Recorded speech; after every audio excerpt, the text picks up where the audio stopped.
Welcome to the Mutually Amazing Podcast. I'm your host, Mike Domish with the Center for Respect.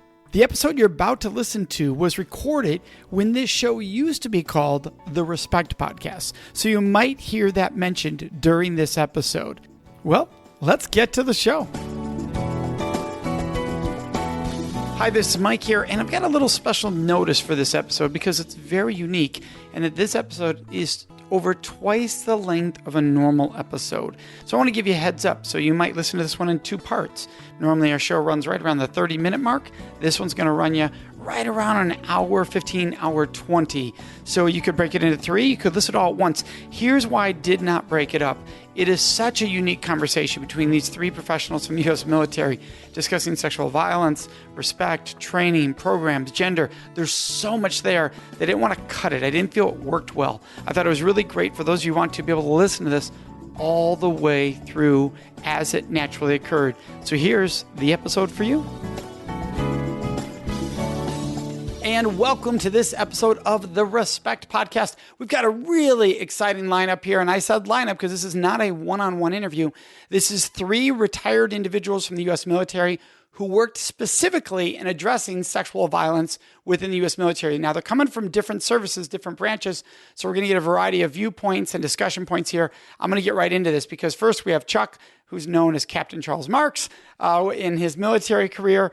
But we've been able to work with each other and amongst his friends and his peers. He goes by Chuck. So we're going to introduce you to Chuck in a moment.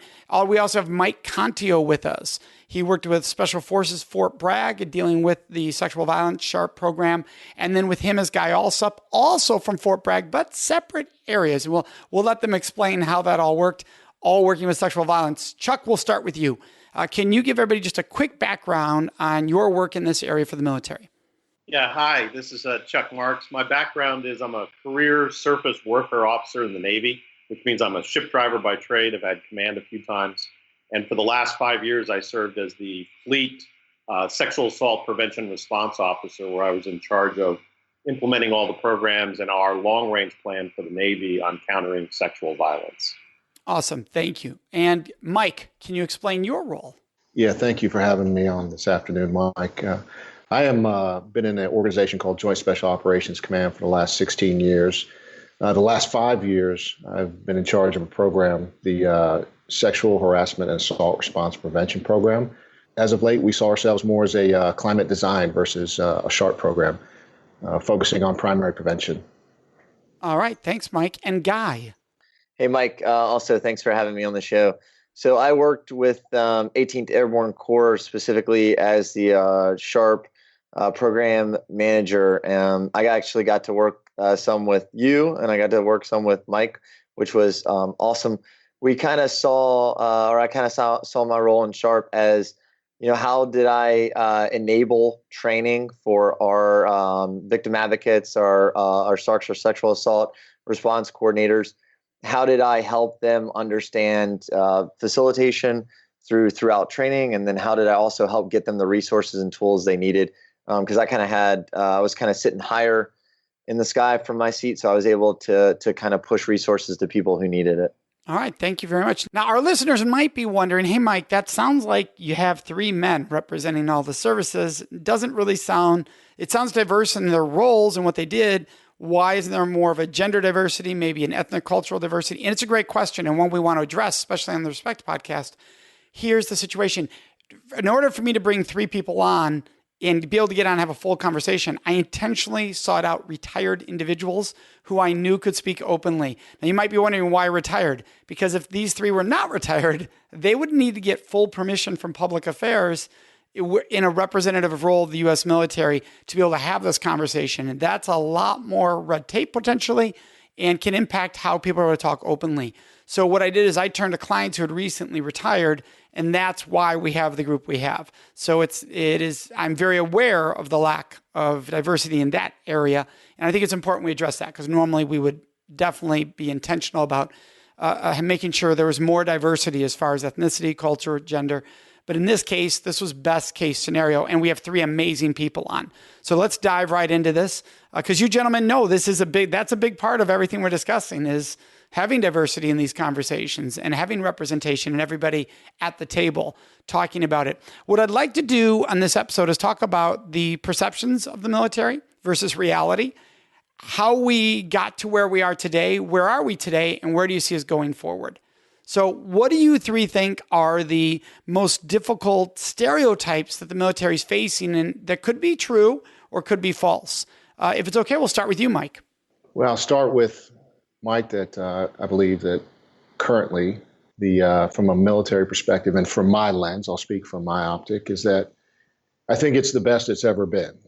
But I will say that I don't think it's good enough yet, meaning there's still more work to be done in how we look at the problem and how we address it. For example, I think that by and large, I question whether we are committed to ending sexual assault.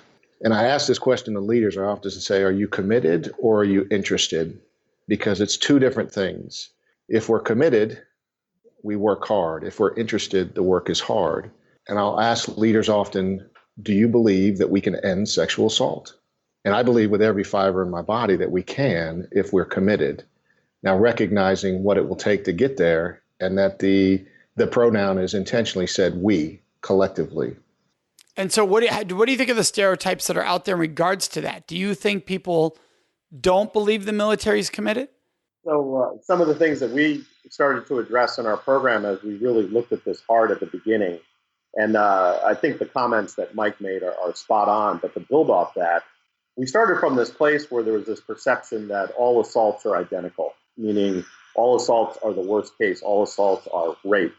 And when we really started to analyze the types of assaults we were experiencing in the military, we find that there's a continuum of things from unwanted touching and kissing all the way to the more egregious penetrative types of assaults. So there's not a one-size-fits-all solution to countering all of those various types of assaults. I think the second thing is that the military is unique with a problem that is far worse than that of society, and that's something that's been a running narrative in the press.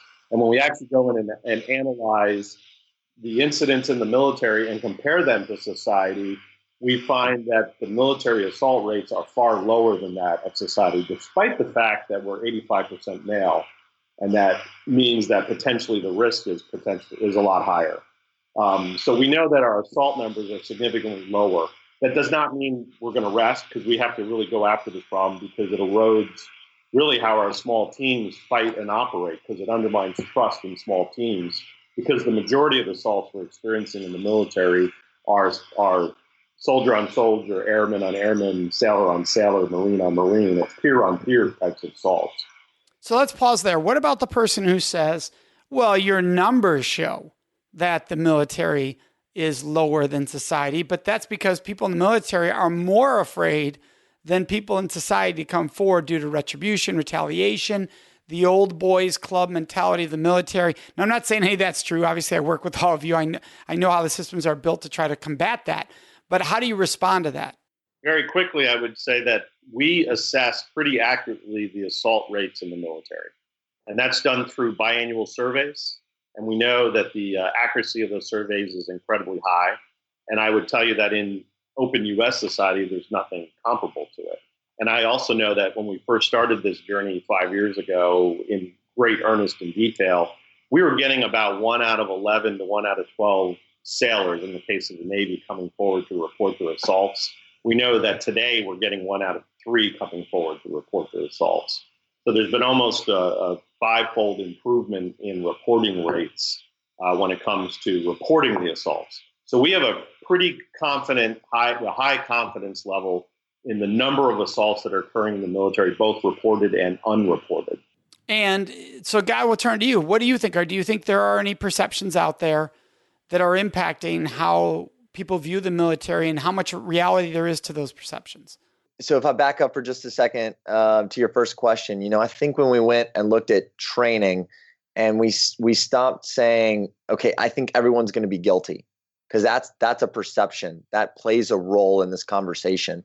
So then I show up to training and I sit down and I'm defensive because I'm waiting for you to tell me that I'm a guilty person. I think when we started having people show up to training and we said, hey, here are ways that you can have a great and healthy relationship. Here are ways that you can have a healthy work environment.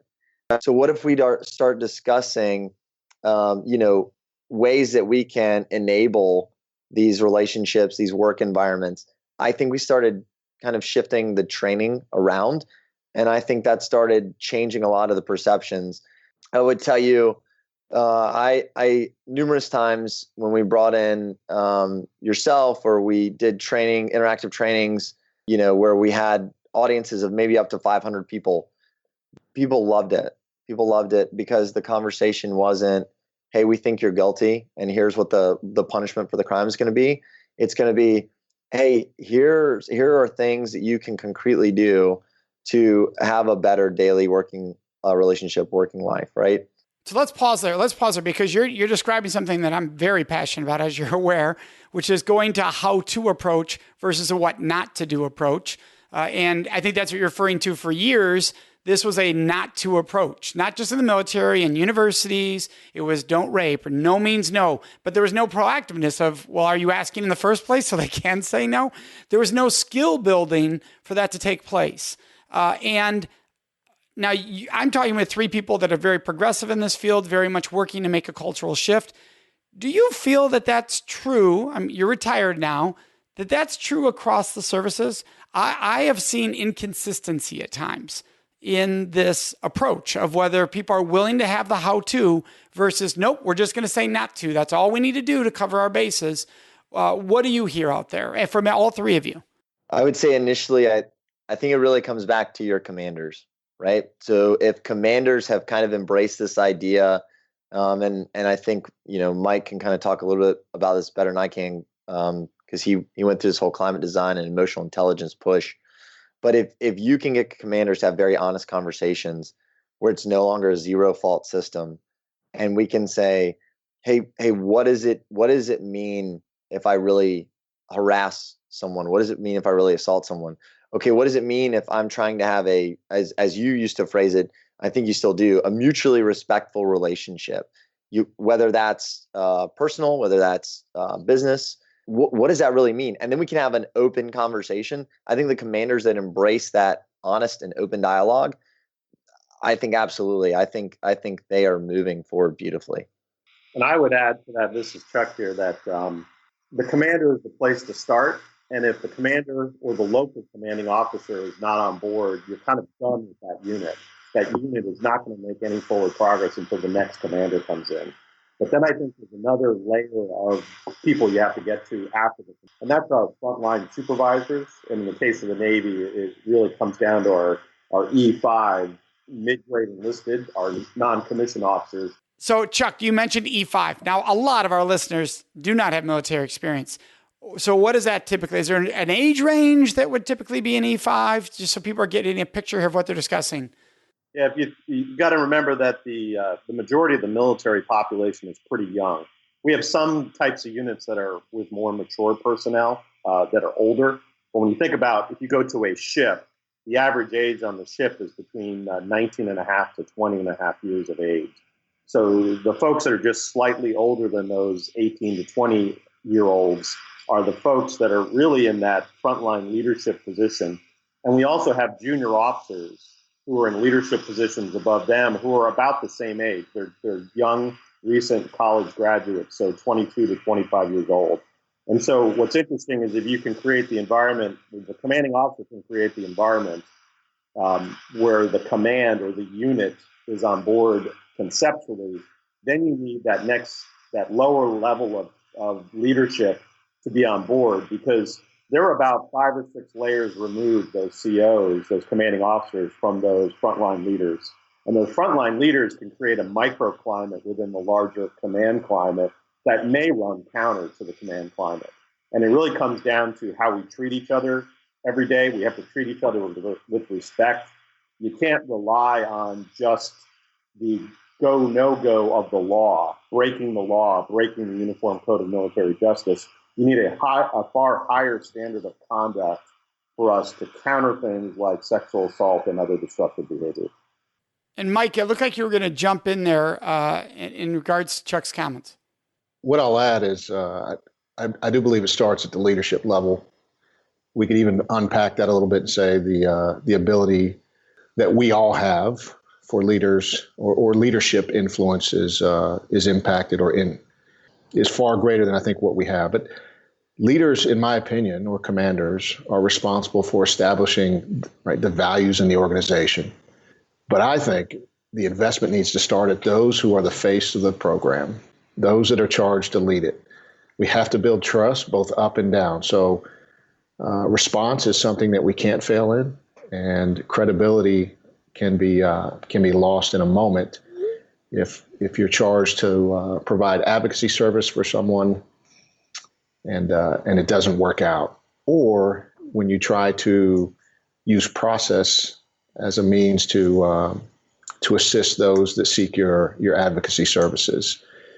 And you also have to be able to build credibility with your leaders, how to communicate what's required, how to influence or impact the strategic vision and goals to a commander. You have to have somebody that can articulate that.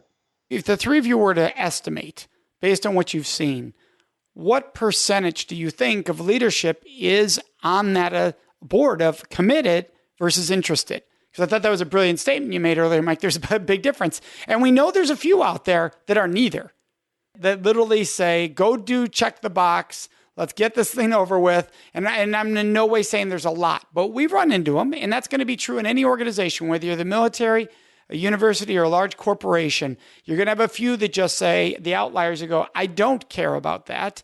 I'm here to do this. So when people hear the military, I think they a lot of times think that's the majority, that mindset of we're just here to take out the enemy and anything else is a distraction. In fact, I hear people say that. Like, what are you doing talking to the military about this? That's not what they should be thinking about. How do you respond to that? When I attend conferences or talk with organizations outside of the military or the federal government, I'm finding that we are farther along than our civilian counterparts. And that's encouraging. I just want to acknowledge that. I also think it's fair to understand that, although leaders or commanders are responsible to know everything and be everywhere all the time, that it's not possible. When you can convince a commander or a leader that by being committed to ending sexual assault, trust in an organization, credibility, connection, a values-based organization, meaning what does it mean to be a member of this organization? And by and large, my experience, I've seen leaders from my command all being supportive of that outcome. Being committed, I think, is debatable, but that's not to say that they're responsible, or maybe they just don't understand the difference in the two. Mike, this is Chuck. Were I still in uniform, I wouldn't give you these numbers. Right. But my perspective from the start of this journey, and you've been at some of those workshops on the waterfront with me when we confronted very resistive senior officers in various organizations, and mid-grade and junior folks. But I would tell you that at the beginning, we had probably 1 out of 10 of our leaders that intuitively just understood that we needed to do this. It made sense. It just made sense to them because they were exemplary leaders and they understood that it was eroding the trust in their organization. And I would say over the 5 years that I was in my job, I saw that go from 1 out of 10 leaders to probably something that looks more like 7 or 8 out of 10 leaders. There's been a true culture change, at least from my perspective in the Navy, that as we evolved our message away from the don't rape and the men are bad messaging at the front end and don't do this and just say no, to an organization that's focused on what we're for versus what we're against, and we're investing in the culture surrounding how we treat each other every day, we've made progressively more and more progress about getting people on board. And to be fair to many of the folks that are on board now that weren't before, some of them it took some education and raising awareness. And some folks you sort of had to shock them into action and activity. And in other cases, they looked around and said, well, everyone else is doing this and they're getting rewarded for it, so therefore must I. So I think, all those elements of culture change are part of this journey. But I am optimistic that the military and the Navy in particular, from my perspective, is at a place where the majority of the leaders are on board now. We still have folks that come along in isolated cases And in some cases in the Navy, you've probably seen it in the papers, we've removed them from command. And that is more, you're going to see more folks removed from command for things like climate and culture today than you ever have in the past. And that's absolutely, I love what you said there because it's so true. And that we look back at 5 years ago and the battles people would want to have with me in the room, which was great because we got to use those as teaching moments. That was never bad. People would be like, what do you mean? It's somebody going, what? Now they stand out on an island when they do that. Now, if you're the one going, what? Are you crazy? You are the 1 in 10. And the 9 and 10 of the room are looking at you going, seriously? You actually still think that way nowadays? These leaders are looking at the one going, buddy, are you realizing you're in the Navy and this our values and you're not representing our values? There's been a major shift. And some people think, oh, then we've gotten to where we need to get. No, because now the difference is those 9 are starving for more information, more skills to help us have the transformation that needs to happen on a society-wide. At least that's what I see. When I'm there, they're like, Mike, what about this? What about that? And they're excited to have the conversation and they're utilizing that information and putting it in place. Now I know that's Navy-wise. So I'm going to turn to Mike and Guy. Did you see the same thing? Do you see more getting excited about having the skills and wanting more and more? I would say yes. And then one of the things I would say is, talk about leadership, right?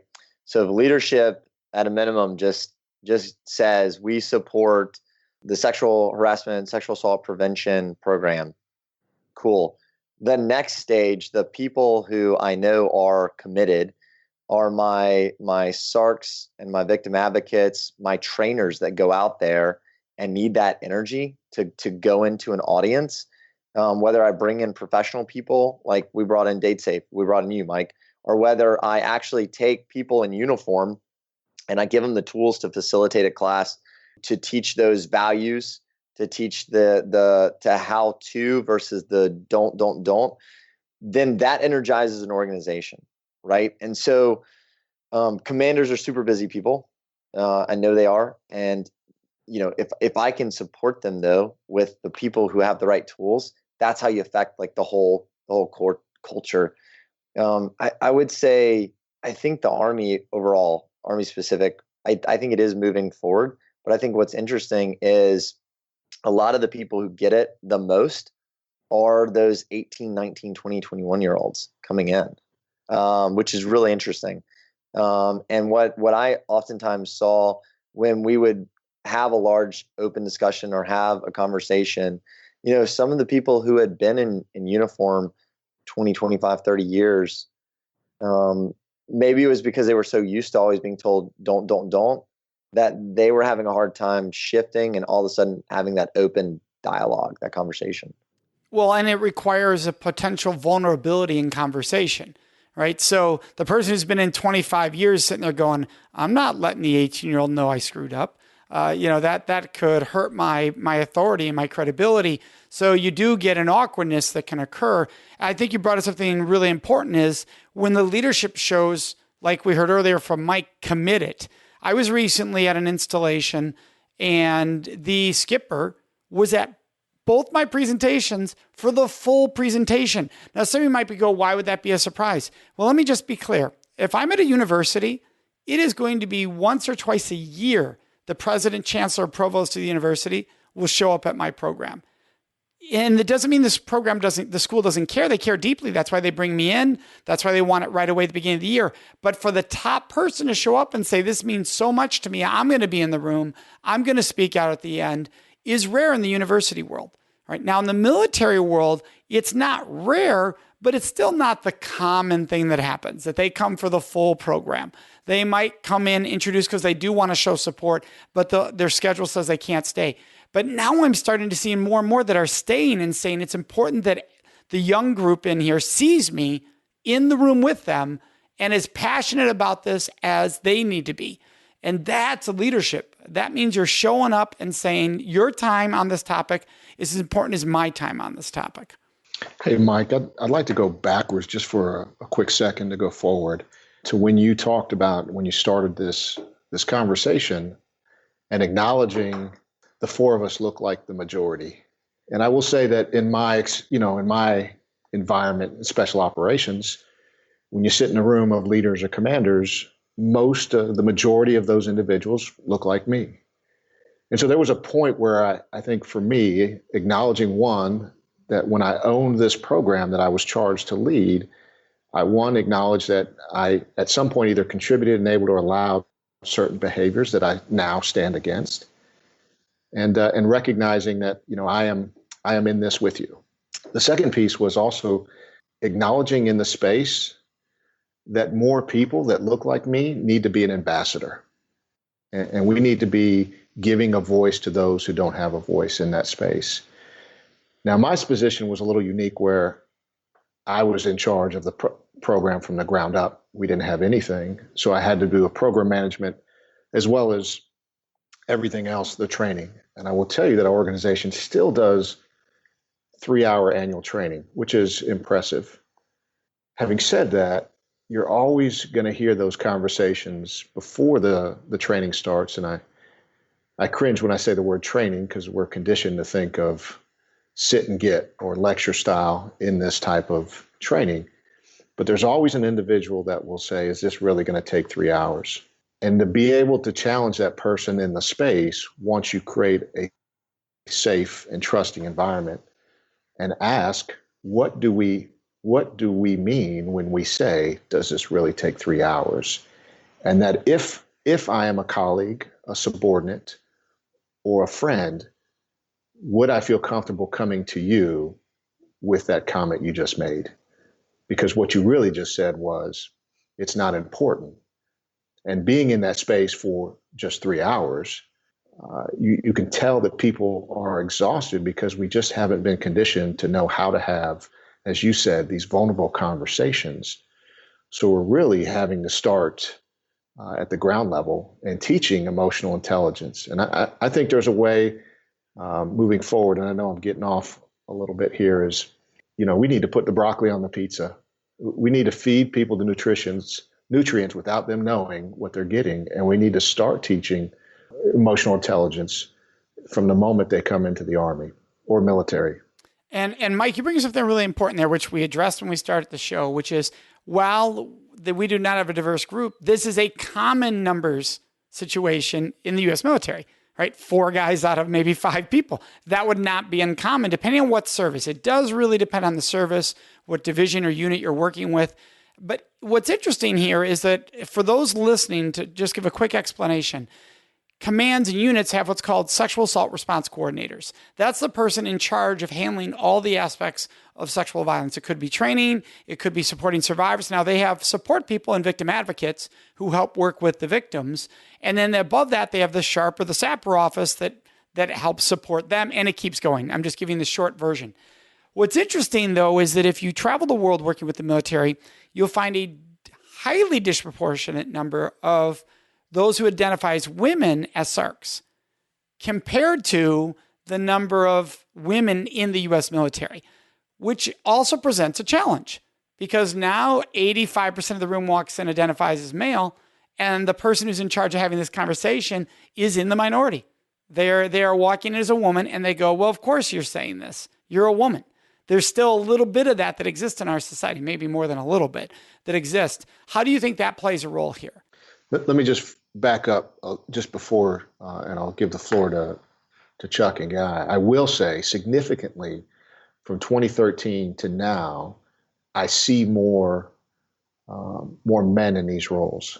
And I think that's a good thing, not only from the point that you're conveying, but also I think there's a larger topic at works is I think men have wanted a voice in this topic for a long time, and this platform gives the opportunity to have the conversation and express their views or emotions or anything that comes along with these subjects. Over. I think one of the things I had to learn. So I said, I came from not a lot of experience. I was several ranks below what I was supposed to be for the job I took, which meant I was allowed to ask a lot of questions, and that was okay for me. That actually set me up for success, because part of, I think, what you're hitting at is, what is our privilege? Well, my position was privilege. It had a lot of resources with it, right?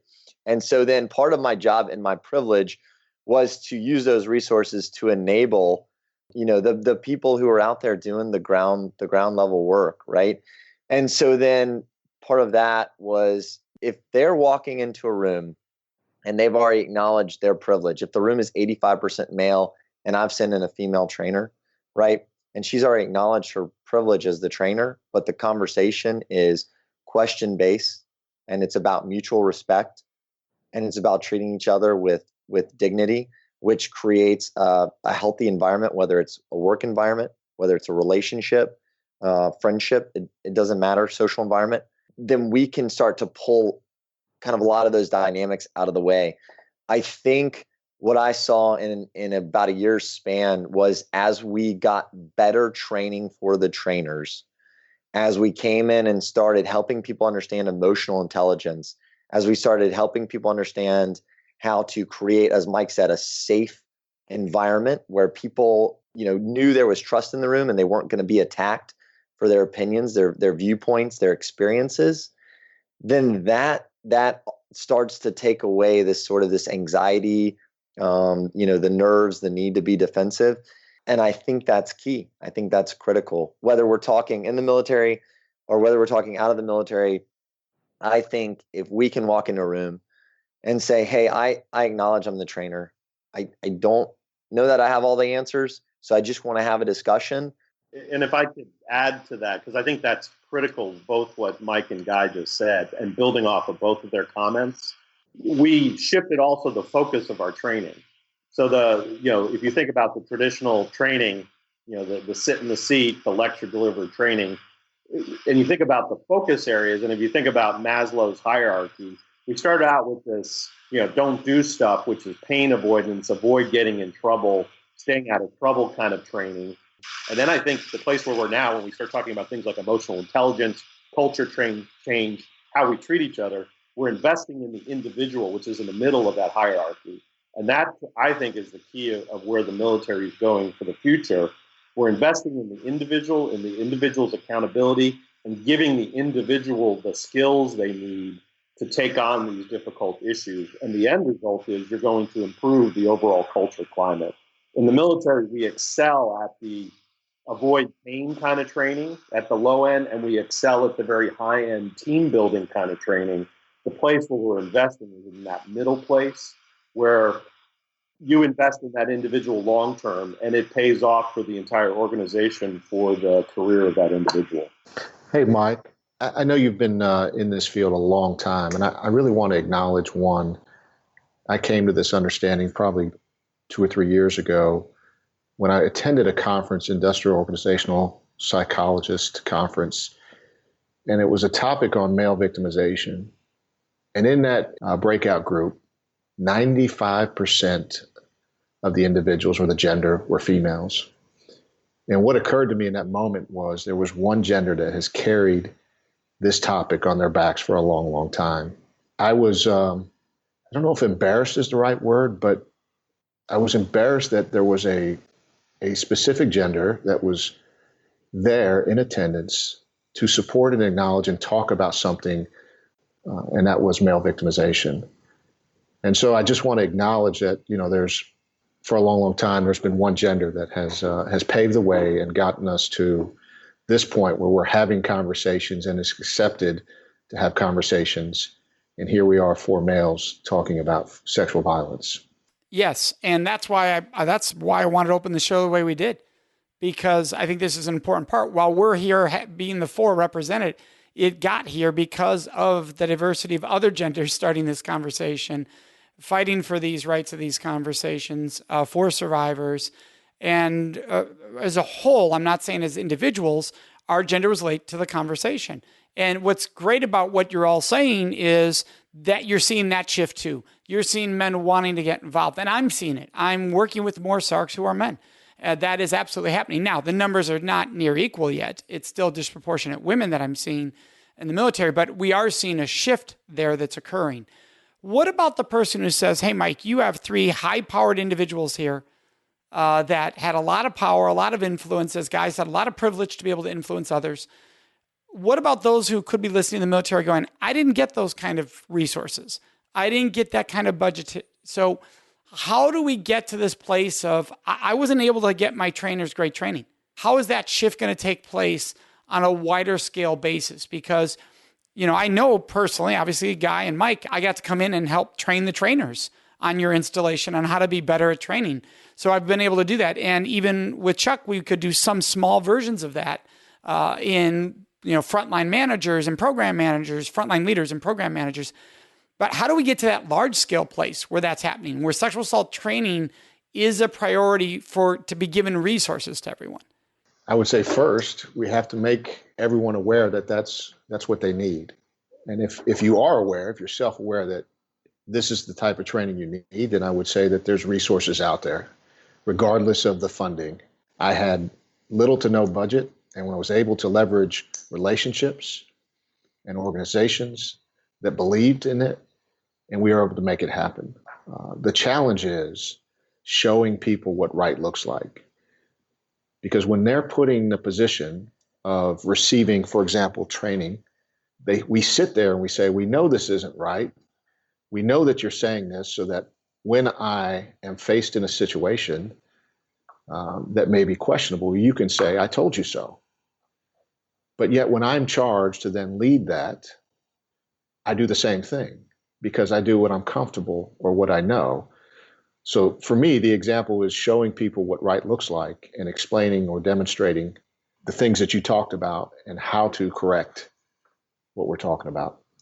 And showing what right looks like. I love that language. Part of that's just showing the passion of what passion looks like, right? Because if a leader walks in and says, all right, here, we're going to go over all this stuff today, and there's no passion, why do I believe I should care if you don't appear to care? I mean, passion plays such a huge role here.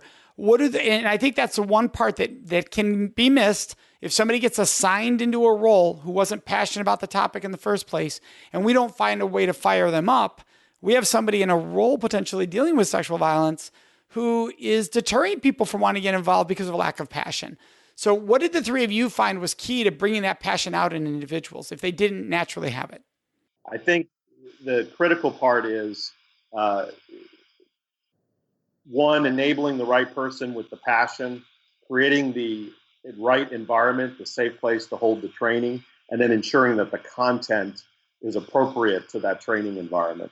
And we've done a really good job in the military of providing content to all of our units that's of sufficient quality that the room doesn't feel like they're just doing a PowerPoint and doing throwaway training. Yeah, and I love what you said there about being able to give them the resources of how to, because to be fair, people go, well, they took so long to catch up. Well, if you don't know how to train, you can't teach people how to train. And so once the military leaders started to figure that out, hey, here's the best methods for training on this, that took time. And once they started to figure that out, now you are starting to see more and more of the military saying, hey, let's teach our people how to train, not just content, how to engage people, how to create a safe space, how to make it so it can be vulnerable. I think for the longest time, the mistake was, we've got content, go give this content. And they forgot about technique. And so you had trainers going in, bombing, and this is not just true in the military, this is true in colleges, it's true everywhere. You have people going out not connecting. And people go, oh my gosh, why didn't you just hand me the PowerPoint slides? I could have got just as much out of watching a PowerPoint. Today, they're having engaged people go in and really talk with the room, engage the room, create that safe space you talked about. This is a big shift. Now, for anybody who's listening who's not aware, you might think, well, how much training is the military doing? Way more mandated required training than almost any university in this country does on a yearly basis. So almost every service in the U.S. military requires a 3-hour mandated required training per year. Now let's compare that to the average university, where the only required training on sexual assault is somewhere around orientation, and it can be anywhere from 45 minutes to an hour, and that's it. They don't bring programs in the spring. They bring them in the fall. Now, I get to work with universities that are passionate and care deeply about this, and they're bringing us in, and then they're following up with our materials or our books and stuff to keep it going. But that's not always the case. The military is actually leading the way in mandated training. I would say, yeah, passion is critical. And I think one of the things the military is starting to do is let people open up about what they're passionate about, which is important. So a lot of the people that worked in my office, they were really passionate about advocacy and taking care of people who came in and reported and making sure that the resources and the timeline, like Mike said earlier, we did not want to lose that trust. And we wanted people to know that if they walked through our door, that we were absolutely going to take care of them and give them everything that we needed to take care of them, to not lose that trust. I would tell you one of the things I was passionate about was training. I was very passionate about training because I knew what it was like to go to some of those. You could have just handed me the PowerPoint. And when you talk about number of hours of training, every Thursday, one of the things my office owned was a newcomer's brief to Fort Bragg, North Carolina.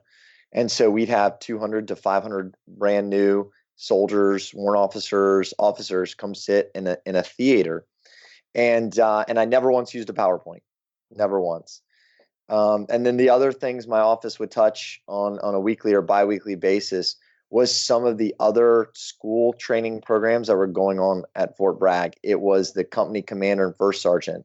So, those are kind of like your junior managers to the corporate world. But we would go in there and we would get an hour with them, and we would go into other schools, and we probably had 2 to 3 to 4 major training.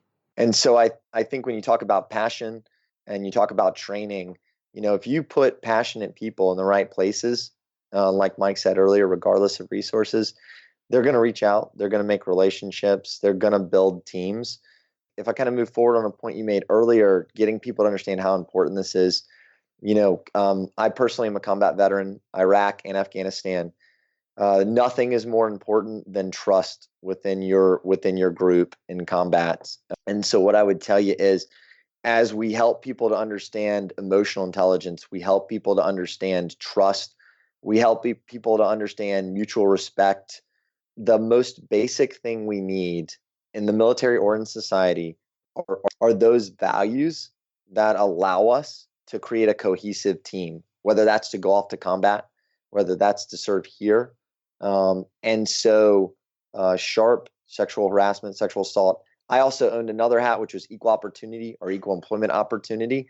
So when you own all those hats and you see them all as one, those basic values, mutual respect, dignity, building trust, all of a sudden now when I go to my commander and I say, hey, I've got this cool training, I want to help people better understand how to make a stronger team so they're more effective in combat, and here's the values we want to discuss.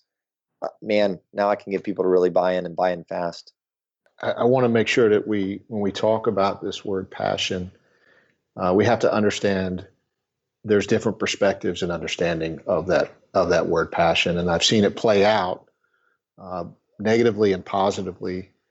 For example, when you're doing advocacy, if I have a passion to help others, but I'm doing that for myself, it could potentially cause some problems in the advocacy lane, as well as commanders.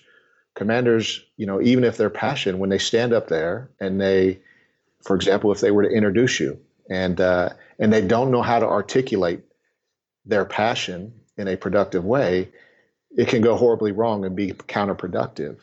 For those listening, I want to pause because for those listening, this happens. To give an example so that our listeners understand what we're talking about.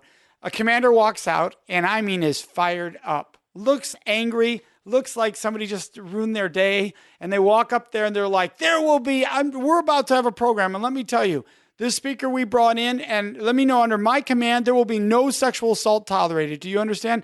No sexual assault is going to occur under my command. Now, let's give it up for the speaker. Boom. And that's the introduction. That's a great example, right? That's, I think, what you're sort of referencing, those kind of moments where they come in fired up, they're passionate, and they don't realize the harm they're doing. Exactly. And this is why we felt we had to go farther left in coaching leaders. And really, when I think of passion, I think of the true and the pure context that we're talking about. I think of empowerment, the word empowerment.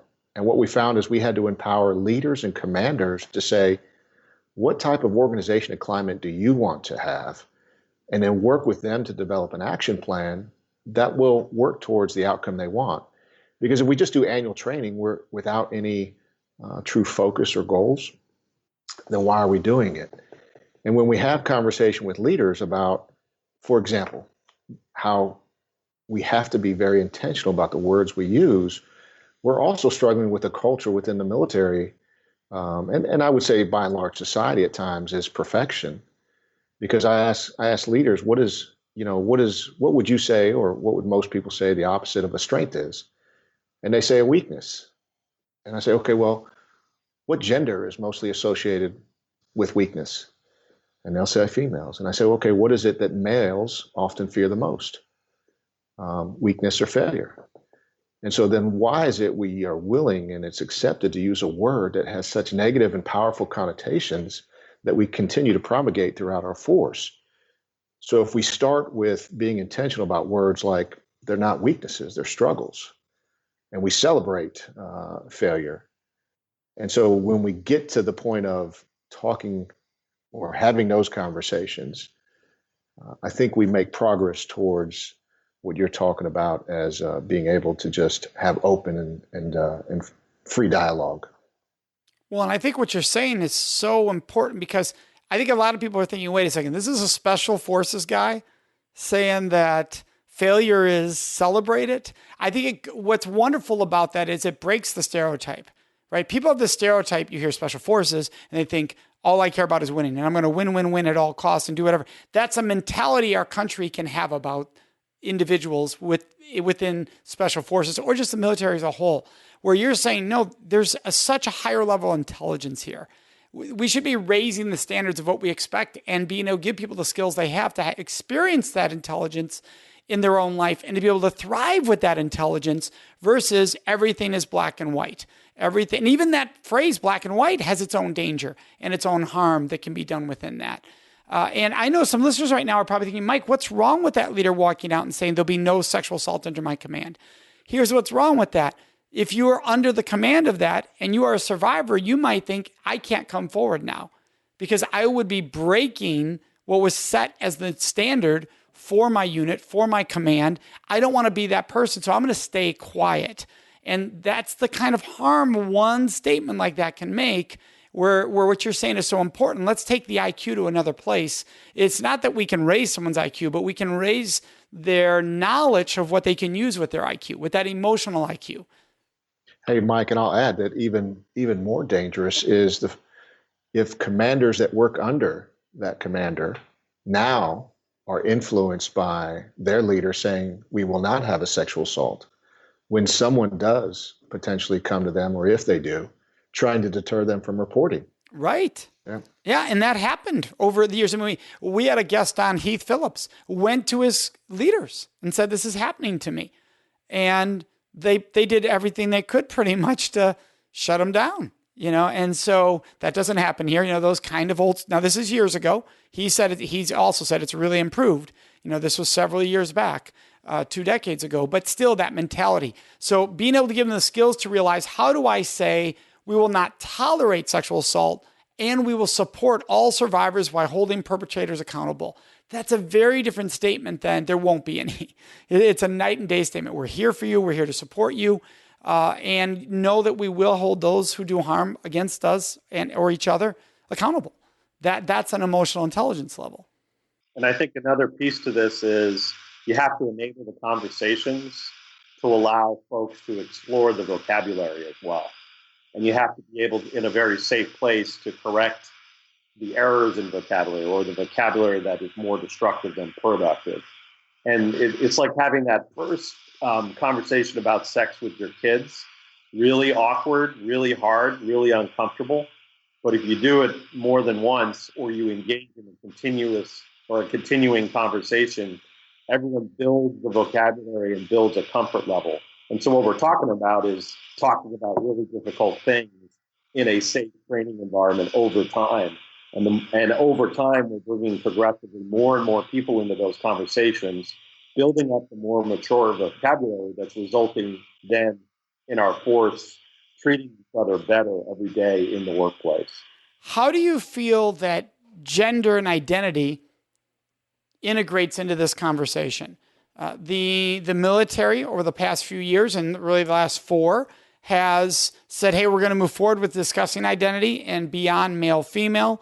And then at times it's also been given the command of pull back on that. So there's been a little bit of a roller coaster on identity. How do you think that plays a role in this work for reducing sexual violence? I would just throw out at the front end of that conversation that there's 2 pieces that are worth exploring, and probably a third. But the first piece is, I think the older folks in the military have a much more difficult time with this than the younger folks in the military. And a lot of the younger folks think that this is much ado about nothing. And I would say that secondarily to that, and maybe equally as important as the politics around this, that our nation is struggling with this, and then we create, as a result of that struggle, policy that is imperfect, that's difficult, that makes it confusing for the young people to figure out what's right and what's wrong, and that's even too rigid. They're trying to figure out what the playing field is and what the rules are, which confuses folks as those policies evolve and change. And I think the third part, which is actually maybe the most important, but also I think the easiest part, that because we're a meritocracy in the military, it comes down to your performance, which isn't dictated by race or gender identity first. It's dictated by your ability to perform the mission. And most of us are perfectly willing to accept whatever that individual is and however they define themselves if they can perform the mission. Yeah, Mike, I totally agree with what Chuck just said. So, I was basic training commander when we were having to teach the repeal of Don't Ask, Don't Tell, and all the new soldiers coming through were like, "Hey, we don't get it. We just came out of high school and we all see each other as equals, and we don't get it." But it was a requirement, and it was part of the policy change. So we needed to inform soldiers of the policy change, because I totally agree it's based on performance.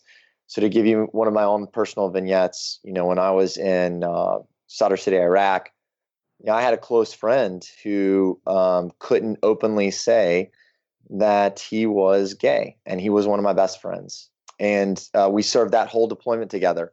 He confided in me. There was a lot of trust there, because at the time, that's something that if reported now, the commander would have had to have taken action on from a legal perspective, right? But I think it goes back to, when we start not only just looking at each other in a professional setting from a performance standpoint, but we just start looking at each other from an understanding standpoint. And I've said it a couple of times, but if I just go in and I say to my friend, hey, tell me about what your life has been like. Tell me about what your experiences have been like.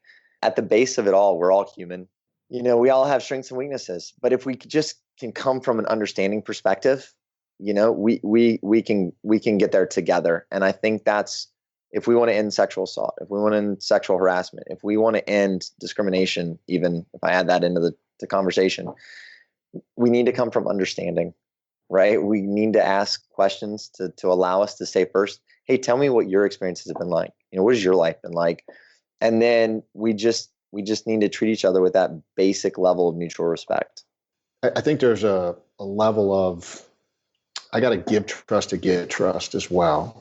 And I have to give trust to the leaders that are charged to, I guess, write the policy and set those parameters. Because if I'm in that position, that's what I need from those that I'm charged to lead. But I also, when it comes down to it, and I'll bring up a point that Melissa Agnes had brought up in your previous podcast about you cannot counter or fight emotion with logic, because it'll lose every time. And I see it, and I've seen it firsthand with leaders when they're telling a victim, this is what we're doing for you. And they begin to outline all of the steps and the processes that they've done as a means to take care of an individual. And in that moment, all they had to say was, what do you need and how can I help you? When we look at this and the topic and the question you just said, we just need to see people as people. I need to see you as Mike and not as a label or as an object. Because if that is first and foremost in my mind, everything else is, I don't want to say irrelevant, but I'm allowed to give you the space that you need to share your story. Yeah, absolutely. Well, People don't realize that when you use language that's inclusive versus when you don't. When you don't realize how many people in that audience you have told you are not part of this conversation. Because the words and the language I'm choosing by not being inclusive means I'm talking to this group over here and you're in this group over there. And even though you put your life on the line for this country, I'm not talking to you. How distancing that is, how painful that can be. And what I always find amazing is, and it's sad, and now it's shifting, which is positive, which you've all brought up, is when we were inclusive early on, and somebody would come up afterwards and go, this is the first time in my life I was included in the conversation. Now, that doesn't mean I actually went and talked to that person in the audience. There were 1,000 people in the audience. But because of choice to treat everybody with dignity and respect, the audience hears that. And it's examples of it show by how you use words or pronouns throughout a program. Suddenly, I am with my fellowship mates. I am with my battle buddy in this conversation. We are all one because nothing can separate us based on the fact we're all being included in the conversation. It's so important to this. So I'm glad you all brought that up. There's an edgy, controversial discussion that's been going on for a few years now on whether civilians should handle cases or military leadership should handle cases. Now, for those listening, you might be going, what are you talking about? Well, when a case comes forward, there are people that feel due to retaliation, due to retribution, other reasons, that a command might not want to remove, a commander might not want to remove somebody guilty of sexual violence if they could be of assistance to them in a time of war or urgent need. And it was actually written so that could happen, so we didn't harm our country in a pivotal time. That was the idea of it. Now people are saying we're not in that place in our military. We're in a different place in time. Why don't civilians take care of these cases so that there's not a military fear of coming forward, a retribution or retaliation? Why don't they hand this over to civilians? So I'll let the three of you discuss whether you think they should, they shouldn't, and why. So I've probably commanded the least of your three guests, and at probably the lower levels, right? And both times I had UCMJ authority, Universal Code of Military Justice.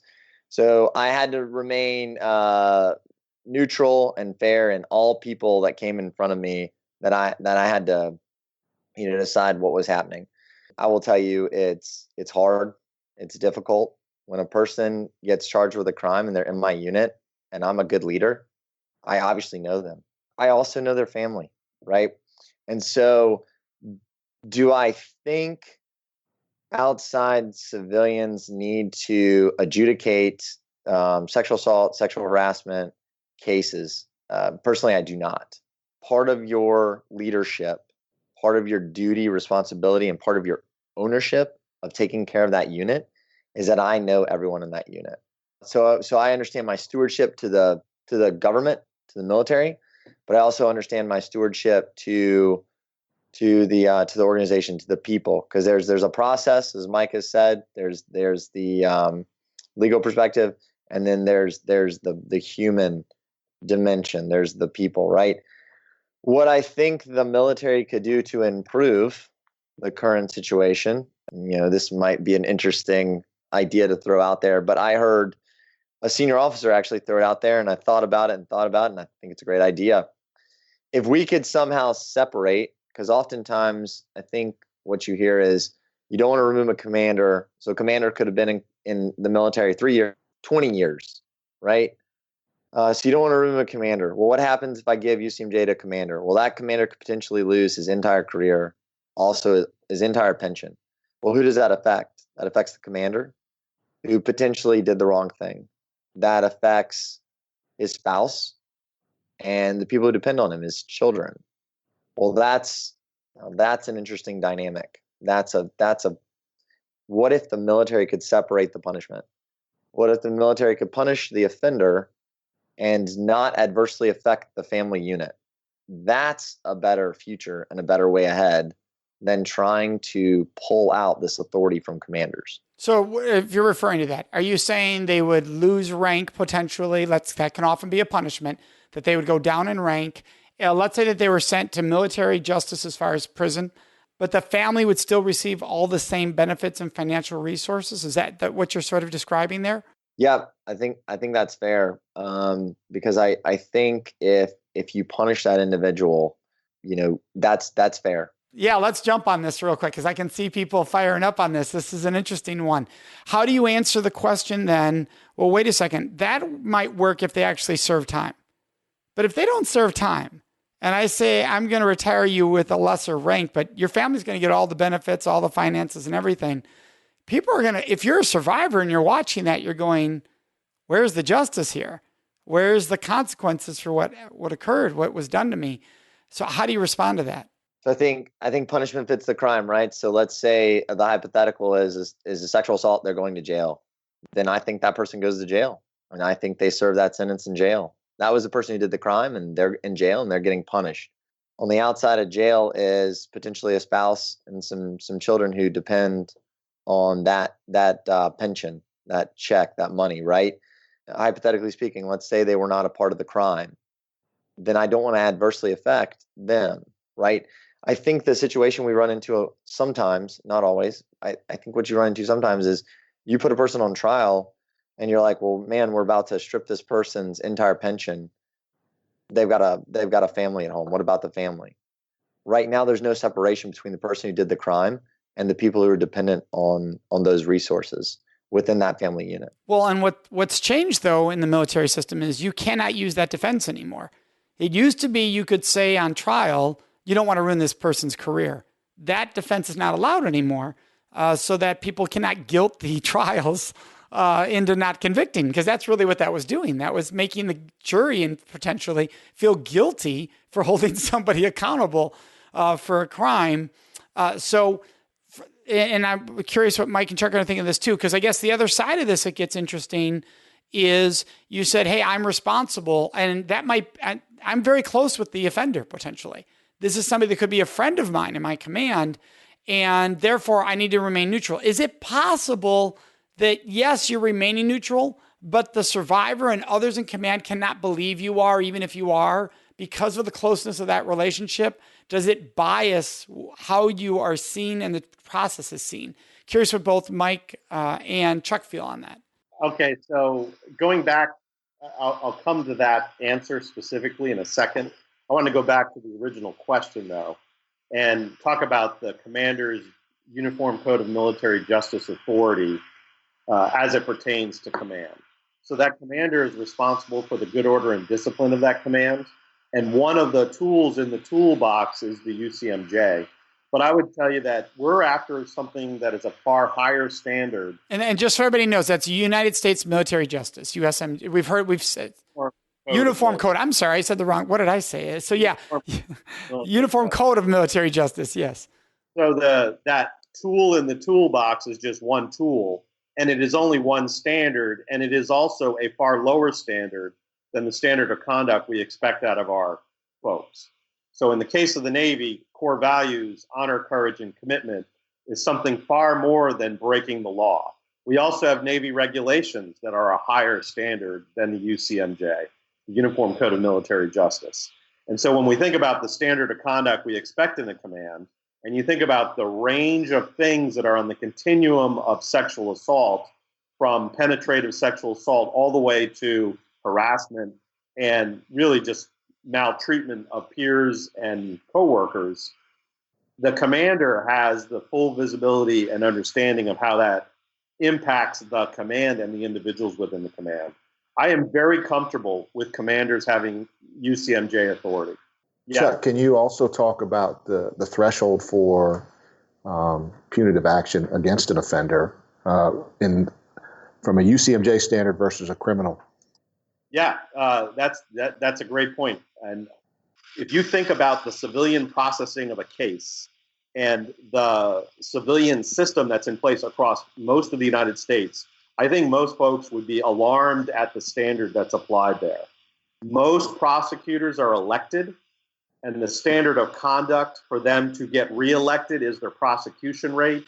And so the cases they will refer to prosecution generally are cases where they have a high likelihood of winning. In the case of a commander and the execution of the Uniform Code of Military Justice, and any other non-judicial punishment, which it doesn't violate specifically the UCMJ, but may violate a different standard of conduct, we also get a far higher prosecution rate in our cases. And that's not because we're violating due process for our alleged offenders.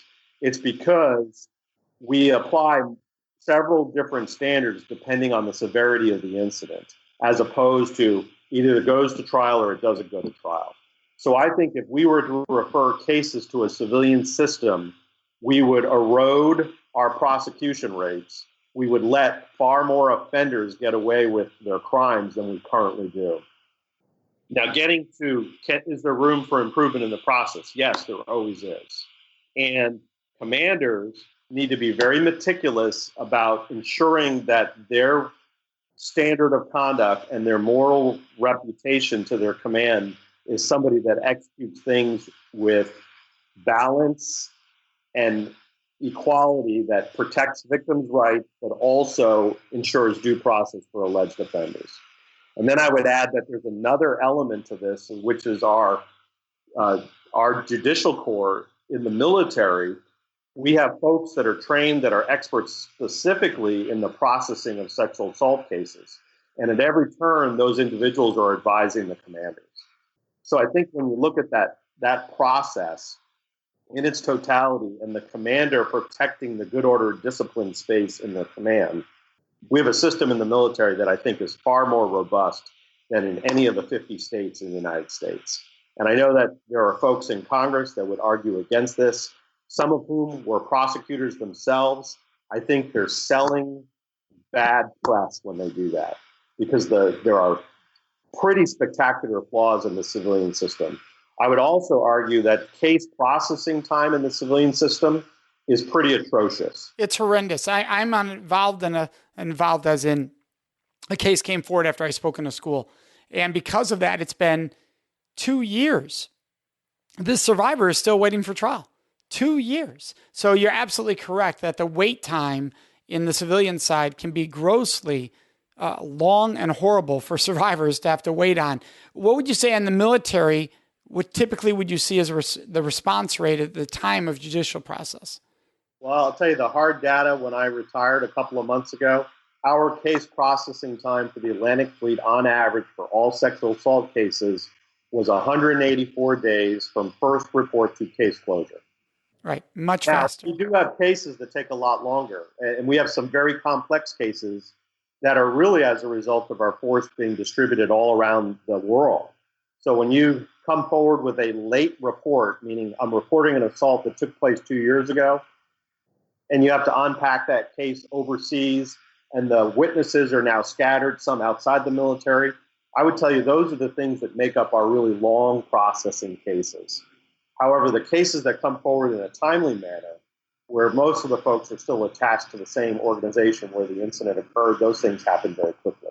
Yeah, and it's important for our listeners to know that if you're serving in the U.S. military, you have two options for reporting within the military. You have what's called a restricted report and an unrestricted report.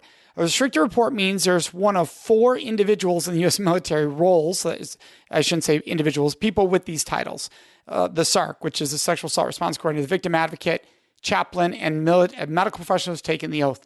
There are these 4 individuals. You can tell them and it stays restricted, which means it goes no further. It's completely confidential. So you do have an option if you do not want to go through the judicial process to be able to still seek support. And the SAP or the SHARP programs will support you if you go down that road. But you also have the unrestricted. And unrestricted means that you're going to move forward and it's going to be investigated 100% of the time. Another massive difference we do not see in the civilian world. People do not believe that if I report, it will be a full investigation 100% of the time. They think people might look into it, but they don't believe. I'm not saying they wouldn't get 100%, but they don't believe that. And that's a significant difference here, correct? That distinction is made so that individuals can still seek services aside from going through the entire investigation process to allow people to seek those services they need. And I will say that by and large, we need to remember that we need to let commanders command or leaders lead. And those that are there to support those leaders, and this is why I go back to, we need to invest in those that are the face of the program, your SARCs, your VAs, to help them to be able to communicate with leaders and commanders at the table to inform them of the situation, to allow them to make informed decisions. Thank you for that, Mike. I appreciate that. What is something that we have not addressed today, an aspect that you think is important to still address from any of you? Mike, I have one thing I'd like to add in. Something that we've discovered, and I'm sure it's pretty similar across the services, that taking on sexual assault cannot be done in isolation. And so if you think about sexual assault, this is really about, in the case of the military, sailors respecting each other. Suicide prevention is about sailors respecting themselves. And when it comes to domestic violence, it's about sailors respecting family. And you have to go after all of these things together. You cannot do them in isolation, because all of them erode our ability for our small teams to fight and win. And you have to have a program that integrates the approach for all of these, as opposed to having one thing in isolation. Oh, I think that's incredibly important. When we're working with organizations, we say a culture of respect is going to address so many topics within your organization if you truly create one, if you learn how. Because when you treat every human being, including yourself, with dignity and respect, you have just addressed so many societal issues that we try to handle in silos individually, when if you just go to the heart of it, it's dignity and respect that comes down to it. Mike, anything you wanted to add? Yeah, Chuck, thanks for bringing that up. That's a good point, and I think it's refreshing for commanders and leaders to hear that, because instead of having these synergistic silos of programs that I have to support, I can bring them together. And I will go back to what I said when I started. It requires a commitment. And that is not just from a leader, that's a self-commitment. Meaning I must be willing to take the journey and become aware of that which are my struggles. When you talk about the word respect, let's have a conversation about what does the word mean, just the word respect mean to you? Because in a military organization, if I said define respect, one might say that means that you obey orders when given. Outside of that, it might say or mean I do unto others as I want to be treated. And so that disparity in the understanding of just the word respect is huge. So just having the conversation, Mike, requires a level of self-awareness and requires that I commit to a journey for myself to be able to lead myself first. Because if we talk words like leadership and trust and character and love, if I don't understand those, or I don't do those things to myself, can I really and fully understand the meaning and the power of those words? Love it. Guy, what would you like to add? So I kind of threw one hand grenade already. I think when we talk about this topic, one thing the military is great at is processes. We're great at processes, and this is clearly in the human dimension. This is a relational based issue. And so the way you get after relational based issues is we have to have conversations like we're doing right now, where we can all sit down at the table, we can ask questions, and we can speak honestly. And we know that it's a safe environment, that it's not about any one person being right or having the right answer, that there might be an answer, another answer, and a different answer. And that's okay. Humans are both complex and complicated. So I think we need to start to pull back on some of these processes and start to look at it more through this human perspective, this human lens. And if we can start to unprocess some of our approach, I think it was one of the books I read, and it said, leadership is influence, right? I think it was John Maxwell. If we can just go back and start to have human conversations and build relationships and understand this topic from a human perspective, I think that's how we have to approach it. I think we have to deprocess some of this learning environment and training environment. Well, I love what everybody's brought to the table here today. I've been fortunate because these three individuals that you've been hearing from today, two of them are at the same installations, but we got to do some really unique work there, some really high intense multi-day training people how to work. Chuck, we've been able to travel the world to different installations, sharing these messages that a lot of what we're talking about today. How do we do this? How do we go about doing this? And getting to do that around the world with sailors. So I want to thank all three of you for the service you have given to our country, the sacrifices you've made, your family has made, as we all know, that work with the military. I am not military, so I don't say I as in you. I did not have to give those same sacrifices that you have all made and your families have made. Thank you so much for all you've given to our country, all you've sacrificed, and all you've shared with us here today. Thanks for the opportunity. Thanks, Mike. Thanks for what you do, what you have done for a long, long time, and giving us the space to allow our voices to be heard. Yeah, Mike, thank you. I appreciate it. And thanks for carrying the torch forward. Well, you all know I love doing this work. Now, for our listeners, we want you to know, if you want to engage in this conversation that we're having right now, go to our Facebook group. It's literally easy to find. It's the Respect Podcast discussion group. That's all you got to look up on Facebook. And dive in and have these conversations so you can be part of continuing this discussion past listening to today's podcast. Hey, Mike, and that's a point I want to make sure, I want to emphasize that in the previous podcast. These are a segue to a conversation that you want to continue, whether people agree or disagree with us in the space of the comments. Is that correct? Yes, absolutely. Okay. Yeah, we want to hear what people are thinking. So that's why we invite that on Facebook. Once again, and you'll find the link to it in our show notes. So anybody listening, if you're listening on iTunes, just scroll down the scroll notes. You'll see the link to it. We'd love to hear your questions, your thoughts, and your ideas. And the best place to leave those with us is on our Facebook page at facebook.com/Mutually Amazing Podcast. Of course, you can always contact us on our website at mutuallyamazingpodcast.com. Remember to subscribe to this show so you automatically get it every week. And if you could, take one moment to leave a review. That really helps other people find the show, which we are greatly appreciative of. So thank you so much for joining us. May you make today and every day a life full of mutually amazing relationships.